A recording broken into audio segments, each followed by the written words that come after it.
आजकल कोई 10-15 मिनट से ज़्यादा आसन नहीं लगा सकता, और आधे से ज़्यादा भक्त तो हमने देखे कि कुर्सी पे, पीढ़े पे, मूढ़े पे बैठ के पूजा करते हैं। सबसे पहले तो आसन लगाना आना चाहिए। आसन लगाने के लिए सीधे बैठो, कमर को सीधा करो और आसन बिछाकर उस पर बैठ जाओ और भगवान का जप करो। लेकिन आजकल ऐसा कोई नहीं कर पाता। 10 मिनट में ठाकुर जी का श्रृंगार, 2 मिनट में आरती और 15 मिनट में पूरी पूजा, भोग वोग सब हो जाता है। अरे भगवान को पाना चाहते हो तो 2-4 घंटे के लिए तो आसन लगाओ। हम अक्सर कथाओं में देखते हैं, माताएं बहनें बाबा आते हैं और कभी पैर सीधे, कभी टेढ़े, कभी उल्टे, कभी उठ के चल देते हैं। इसे आसन नहीं लग पाता। आसन लगाना सीखो। भगवान को पाना है, भगवान को अगर पाना चाहते हो तो संगति देखो। जैसी हम संगति देखेंगे वैसे हम ढलेंगे। अगर भक्तों का संग पकड़ोगे तो भक्ति में जरूर जाओगे, और कुसंगति पकड़ोगे तो कुसंगति में जाओगे। भगवान को पाने के लिए भगवान कहते हैं कि मुझे पाना है तो संगति अच्छी रखो।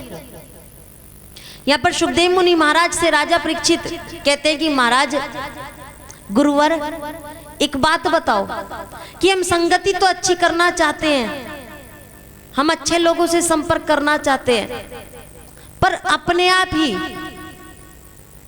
न जाने कैसे कुसंगति में पड़ जाते हैं। जाने अनजाने हमसे पाप हो जाते हैं। ये पंच तत्वों से बना हुआ शरीर अपने आप रास्ता मोड़ लेता है। तो कहते हैं कि अगर ये पंच तत्वों के बने हुए शरीर को अगर आप अपने वश में कर लो ना, तो सब कुछ आपके वश में हो जाएगा। इन नेत्रों से कहो कि अगर दर्शन करना है तो केवल भगवान का दर्शन करे। इन कानों से कहो अगर कुछ सुनना है तो भगवान का भजन सुने। इन हाथों से कहो अगर कुछ करना है तो दान के कार्य करे। इन चरणों से कहो अगर चल के जाना है तो कहीं भगवान के तीर्थ स्थान पर चल कर जाए। ये भगवान को पाने का सबसे अच्छा साधन है। अभी हम जब आगे अजामिल की कथा सुनेंगे तो हम उसमें सुनेंगे कि अजामिल बुरा व्यक्ति नहीं था, सिर्फ उसकी आंखों ने बुरा देखा था। अगर हम बुरा देखेंगे तो हमारा भी बुरा करने का मन करेगा। अच्छा देखो, भगवान का दीदार करो, अच्छे अच्छे कार्य करो। इसके पश्चात कथा में आगे चलते हुए सुखदेव मुनि महाराज से राजा परीक्षित पूछते हैं कि सृष्टि की रचना आगे कैसे बढ़ी। मनु शत्रुपा सृष्टि की रचना को आगे कैसे बढ़ाते हैं। तो कहते हैं कि मनु शत्रुपा के 5 संतान हुए, जिसमें से 3 पुत्रियां और 2 पुत्र हुए। 5 संतान हुई कुल, जिसमें से 3 पुत्रियां और 2 पुत्र हुए। उनमें से तीनों पुत्रियों को ऋषियों को सौंप दिया गया। एक पुत्री का नाम है देवहूति, जिनका विवाह कृदम ऋषि के साथ में किया गया। कृदम ऋषि की विवाह करने की बिल्कुल इच्छा नहीं थी। भगवान की कृपा से वो ब्रह्मा जी की छाया से उत्पन्न हुए। उन्होंने कई हजार वर्षों तक तपस्या की। भगवान प्रसन्न हुए और भगवान ने दर्शन दिया और कहा कि मांगो, क्या वर मांगना चाहते हो। कृदम जी ने कहा कि महाराज आपका दर्शन हो गया प्रभु, और कुछ नहीं चाहिए। भगवान ने बार बार मांगने को कहा, तो कृदम जी ने बार बार मना किया। तो भगवान कहते हैं कि अगर तुम्हारी कुछ मांगने की इच्छा नहीं है तो हमारी देने की इच्छा है, हम कुछ देना चाहते हैं। कृदम जी ने कहा कि बताइए महाराज, हमारी इच्छा है कि आप विवाह कर लो। कृदम जी ने कहा कि नहीं नहीं, मैं विवाह नहीं कर सकता। अगर मैंने विवाह किया तो मेरी भक्ति टूट जाएगी और मैं आपके प्रति जो इतना सेवा भाव रखता हूं, तपस्या करता हूं, वो नहीं कर पाऊंगा, इसलिए मैं विवाह नहीं कर सकता। लेकिन भगवान ने बार बार कहा कि कृदम जी आप विवाह कर लो। कृदम जी बार बार मना कर रहे हैं, नहीं नहीं मैं विवाह नहीं कर सकता। कृदम मुनि बार बार मना कर रहे हैं, मैं विवाह नहीं करूंगा। भगवान आग्रह कर रहे हैं कि भैया हमारे कहने से विवाह कर लो, हम वचन भर रहे हैं कि तुम्हारी तपस्या नहीं टूटेगी, हम तुम्हारा ऐसी ही कन्या से विवाह करवाएंगे जो तुम्हारे जैसी होगी। कृदम जी ने कहा किससे करवाएंगे? बोले मनु जी महाराज की एक पुत्री है देवहूति, उनसे आपका विवाह होगा, मंजली पुत्री के साथ में आपका विवाह होगा। कृदम जी कहते हैं कि महाराज मैं आपके कहने से विवाह तो कर लूंगा, पर लेकिन मेरी एक शर्त है, जैसे ही मेरे यहाँ एक संतान की उत्पत्ति होगी तो मैं बाबा जी फिर से बन जाऊंगा, मैं फिर गृहस्थ त्याग दूंगा। भगवान ने कहा ठीक है भाई, पहले विवाह तो करो, गृहस्थ बाद में त्यागना, पहले गृहस्थ में जाओ तो सही, गृहस्थी देखो तो सही। लेकिन इन्होंने कहा कि मेरी शर्त एक है गृहस्थ में जाने की। क्या? बोले मेरी शर्त यह है कि मैं आप जैसा पुत्र चाहता हूं, कि आप जैसा कोई मेरे यहाँ पुत्र जन्म ले। भगवान ने कहा कि इस बात की मैं गारंटी नहीं देता कि मेरे जैसा कोई पुत्र होगा, क्योंकि इस दुनिया में मैं अपने जैसा केवल अकेला हूं। लेकिन मैं ये पक्का वचन भर सकता हूं कि मैं तुम्हारे यहाँ पुत्र के रूप में आऊंगा, तुम्हारे यहाँ पुत्र के रूप में मैं जन्म लूंगा। कृदम जी मान गए, ठीक है हम विवाह कर लेंगे। एक बार हमारे स्वामी विवेकानंद जी भी विदेश गए, बड़े ही सुंदर दिखते थे हमारे स्वामी विवेकानंद जी, उनका आचरण बड़ा अच्छा था। तो एक जब विदेश में गए, अंग्रेजन महिला ने उनसे कहा स्वामी विवेकानंद जी से कि आप मुझसे विवाह कर ले। स्वामी विवेकानंद जी ने कहा क्यों? क्योंकि मैं आप जैसा सुंदर पुत्र चाहती हूँ। स्वामी विवेकानंद जी ने कहा कि इस बात की गारंटी नहीं है कि मेरे जैसा कोई पुत्र होगा, आप मुझे गोद ले लो, मैं आपका पुत्र बनने को तैयार हूं। तो इसी प्रकार भगवान कहते कृदम जी से कि इस बात की कोई गारंटी नहीं है कि मेरे जैसा दुनिया में कोई और है, मैं अकेला हूं अपने जैसा, मैं आपके यहाँ पुत्र के रूप में आऊंगा। ठीक है महाराज, आप जिससे कहोगे हम उससे विवाह करने को तैयार है। कृदम जी महाराज विवाह के लिए तैयार हुए। इसके पश्चात कहा कि विवाह होगा किससे और कैसे होगा? बोले उसकी चिंता मत करो, परसों मनु और शत्रुपा जी अपनी बीच वाली बेटी को लेकर आपके यहाँ आ जाएंगे, देवहूति को लेकर आ जाएंगे और अपना पुत्री का कन्यादान करके उसे आपको सौंप के चले जाएंगे। ठीक है।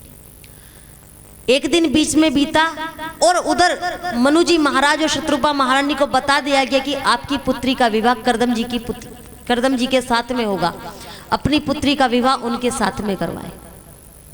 कृदम जी महाराज के लिए अपनी पुत्री को लेकर आए, मनु जी महाराज और शत्रुपा महारानी विवाह करवाने के लिए लेकर आए। कृदम जी महाराज ने सोचा कि विवाह करने से पहले एक बारी कन्या को परख तो ले, कन्या है कैसी। 3 आसन बिछाए कृदम जी महाराज ने। एक आसन पे मनु जी महाराज विराजमान हुए और दूसरे पे शत्रुपा महारानी विराजमान हुई। तीसरा आसन खाली था। कृदम जी महाराज ने देवहूति को इशारा किया कि ये आसन आप ग्रहण करें।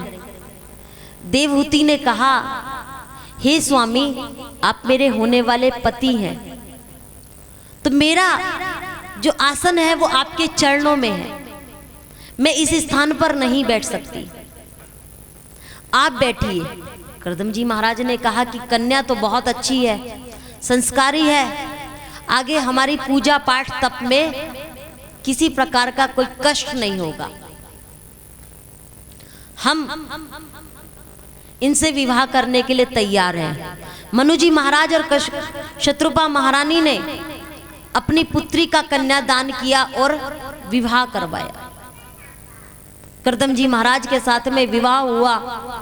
ये अपनी कन्या का कन्यादान करने के बाद यहां से चले गए और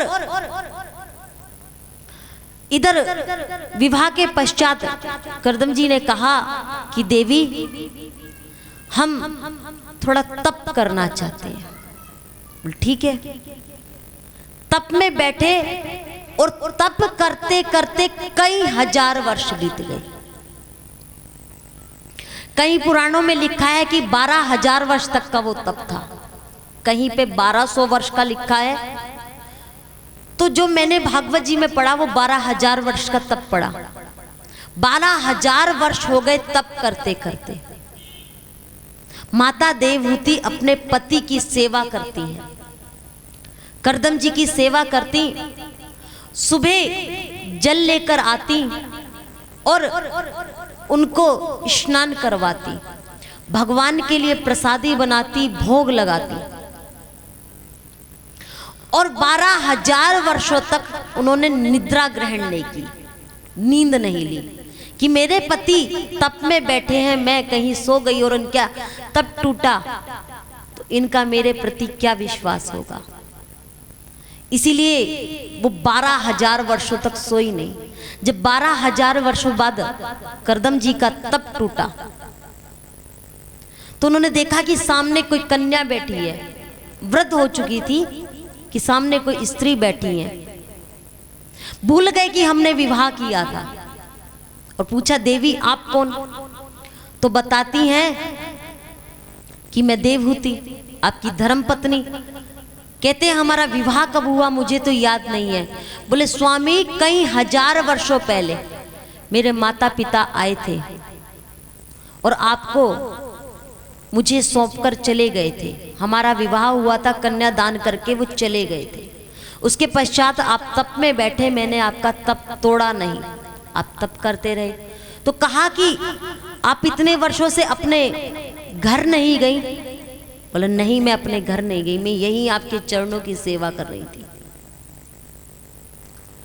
तब बड़े ही प्रसन्न हुए अपनी पत्नी के इस तप से कि मेरे तप में मेरे साथ बैठी हुई थी। बड़े ही प्रसन्न हुए, कहने लगे कि और कोई पत्नी होती तो छोड़कर अपने मायके चली जाती, लेकिन देवहूति ने ऐसा नहीं किया। आजकल तो पति पत्नी का 12 घंटे साथ रहना मुश्किल है, इन्होंने 12,000 वर्ष तप किया। 12 घंटे में भी एक दो बारी लड़ाई झगड़ा हो जाता है, लेकिन ये 12,000 वर्षों से साथ थे। उसी समय अपने कमंडल से जल लिया मुनिवर ने, प्रथम जी ने जल लिया और जल का छींटा मारा तो सामने सरोवर, बिंदुसार सरोवर उत्पन्न हुआ और देवहूति से कहा कि इसमें स्नान कर किया। हजारों गोपांगनाएं आ गई उनको स्नान करवाने के लिए, और जैसे ही जल में प्रवेश किया, स्नान किया, तो देवहूति पुनः 16 वर्ष की हो गई।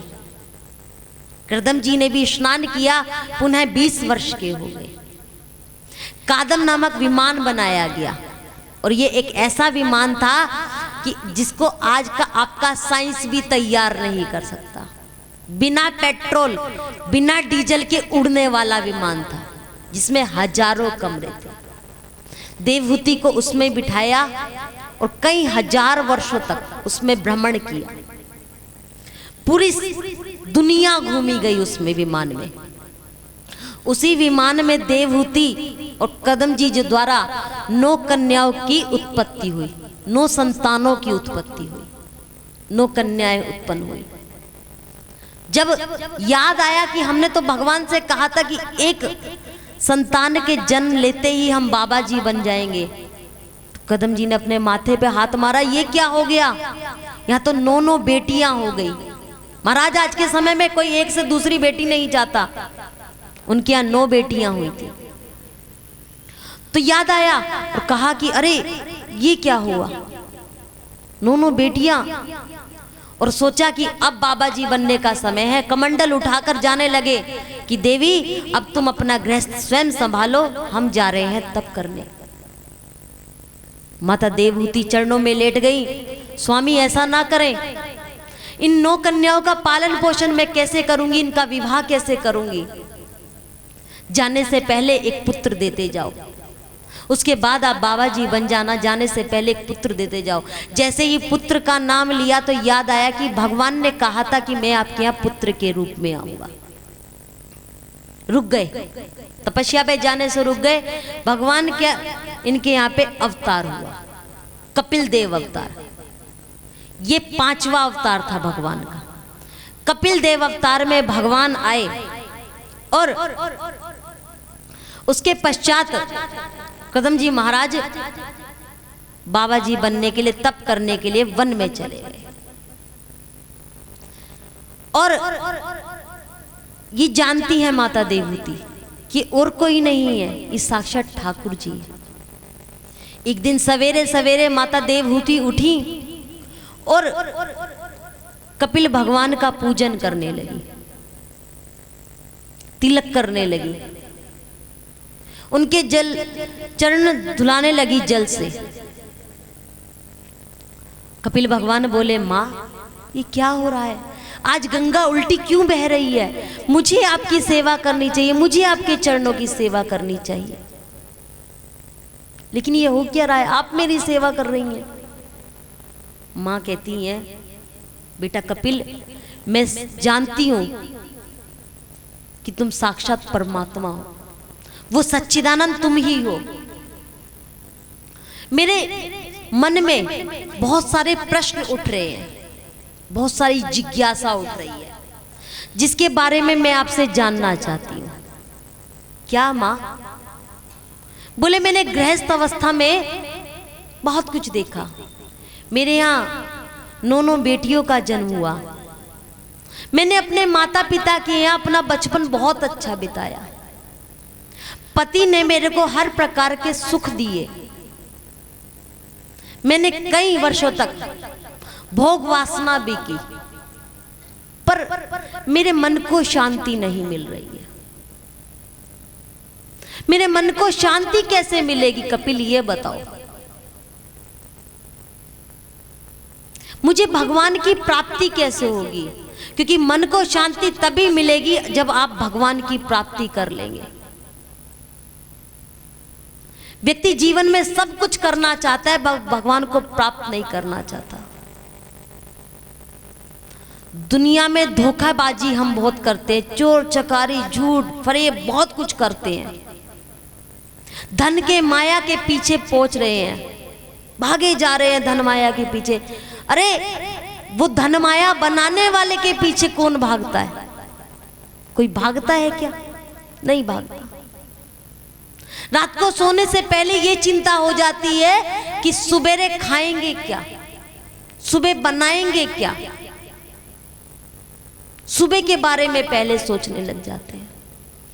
और एक बात हम कहना चाहेंगे, वो परमात्मा जब आपको सुलाता है ना, केवल आपको ही नहीं, इस 84 लाख योनि में जितने भी जीव हैं, जब वो रात्रि में सुलाता है तो सुबेरे आते आते सबके भोजन की व्यवस्था कर देता है। अजगर करे न नौकरी, पंछी करे न काज। अजगर कोई अपने लिए भोजन की व्यवस्था करने जाता है, कहीं नौकरी करने जाता है, फिर भी उसके लिए वहां पे बैठे बैठे भोजन आ जाता है। पंछी कहीं नौकरी करने जाते हैं, कहीं अपने लिए भोजन की व्यवस्था करने जाते हैं, उड़ते रहते हैं, उनको भोजन मिलता रहता है। जहां बैठ जाते हैं पंछी के लिए वहीं भोजन प्राप्त हो जाता है। वो सबकी चिंता करता है, चाहे पेड़ की जड़ में रहने वाली एक छोटी सी चींटी हो या समुद्र के बीच में रहने वाली 1000 टन की व्हेल मछली हो, वो सब के लिए व्यवस्था करता है। कहते हैं कि माँ देवहूति कह रही है कि मैं उस प्रभु को प्राप्त कैसे करूं, मैं प्रभु को प्राप्त नहीं कर पा रही हूं, मैं प्रभु को प्राप्त नहीं कर पा रही हूं, मैं अपना मन चाहे कितना भी लगाऊं उसके पास में, उनके चरणों में मैं कितना भी मन लगाऊं, लेकिन मेरा मन कहीं ना कहीं भटक जाता है, मेरा आसन कहीं ना कहीं टूट जाता है। मैं चाहकर भी भगवान को प्राप्त नहीं कर पा रही हूं। मैं भगवान को कैसे प्राप्त करूं? कोई साधन हो तो मुझे बताओ। कहते हैं मां, यूं तो भगवान को पाने के अनेकों अनेक साधन हैं, पूजा पाठ तब बहुत कुछ है, लेकिन अगर आप केवल ये जो भटकने वाला मन है ना, इसे भगवान के चरणों में समर्पित कर दोगी ना, उसके बाद मन नहीं भटकेगा, उसके बाद ये मन कभी नहीं भटकेगा। अपने मन को भगवान के चरणों में लगाओ, सब जगह से मन हटाकर भगवान से प्रीति जोड़ लो, कल्याण निश्चित है। उसके तो केवल एक नाम का सहारा भी बहुत होता है। हमने सबने सुना है कि राम सेतु, जो राम सेतु बनाया गया, पत्थरों पे केवल राम लिखा गया था, उसके नाम के सहारे तो पत्थर तैरने लगे थे। तो उसके नाम के सहारे हम भवसागर से क्यों नहीं पार हो सकते? हो सकते हैं, क्यों नहीं हो सकते? तब पूछा कि भगवान के चरणों में प्रीति कैसे लगाई जाए। संतों की सेवा करो मां, संतों की सेवा। कपिल संत इतने प्रकार के हैं कि विश्वास किस पर किया जाए। अब तो चलो सतयुग चल रहा है, मां कहती है ऐसा, लेकिन जैसे जैसे त्रेता द्वापर और कलयुग आएगा तो संतों से भी विश्वास हट जाएगा। संतों की पहचान क्या है? कहते हैं संतों की पहचान मां, संतों की पहचान ये है कि वो एक समय पर ज्यादा देर कहीं रुकते नहीं है, एक स्थान पर एक समय पर ज्यादा देर कहीं रुकते नहीं है, भगवान का हर समय गुणगान करते हैं। उनको किसी के यहां से भिक्षा में कुछ मिले या ना मिले, उनको कोई फर्क नहीं पड़ता। संतों से प्रीति जोड़ लो मां, भगवान से प्रीति जुड़ जाएगी। कहते हैं कपिल, जैसे मैं इस संसार में आई हूं, ऐसे जो अन्य जीव आए हैं, जिनका मन एक जगह पे स्थिर नहीं है, जिनका मन विचलित रहता है, वो संसार में आते कैसे हैं? भक्ति कैसे की जाती है? तब बताते हैं कि जीव ओस की बूंद के माध्यम से आपके भोजन में आकर विराजमान होता है। गेहूं में, चावल में, बाजरे में, मक्का में, गाजर में, इन सब चीजों में, भोजन की जितनी भी चीजें, जीव ओस की बूंद के द्वारा आकर विराजमान होता है। जब दंपति उस भोजन को ग्रहण करते हैं तो ये जीव की उत्पत्ति होती है, और एक रात में ये जीव रेत की तरह होता है, इसका कोई आकार नहीं होता। जब ये जीव एक रात में अपनी मां के गर्भ में पहुंचता है तो पहली रात में इसका कोई आकार नहीं होता, ये रेत की तरह होता है। 5 रात में ये कुछ कणों जैसा होता